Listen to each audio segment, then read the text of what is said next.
திருவாரூர் மாவட்டம் மன்னார்குடி ராஜகோபால சுவாமி திருக்கோயிலில் நடைபெற்று வரும் பங்குனி விழாவின் முக்கிய நிகழ்ச்சியான வெண்ணெய் தாழி திருவிழா இன்று நடைபெற்றது.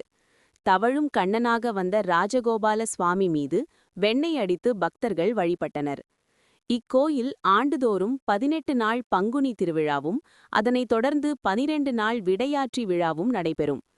இந்தாண்டு திருவிழா சென்ற 8ஆம் தேதி கொடியேற்றத்துடன் தொடங்கி நடைபெற்று வருகிறது.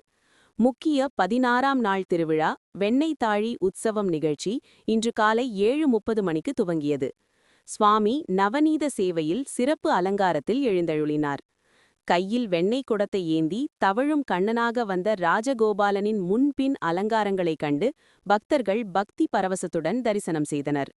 பக்தர்கள் சுவாமி மீது வெண்ணெயை அடித்து கோபாலா கோபாலா என பக்தி கோஷம் எழுப்பி வழிபாட்டதை காண முடிந்தது.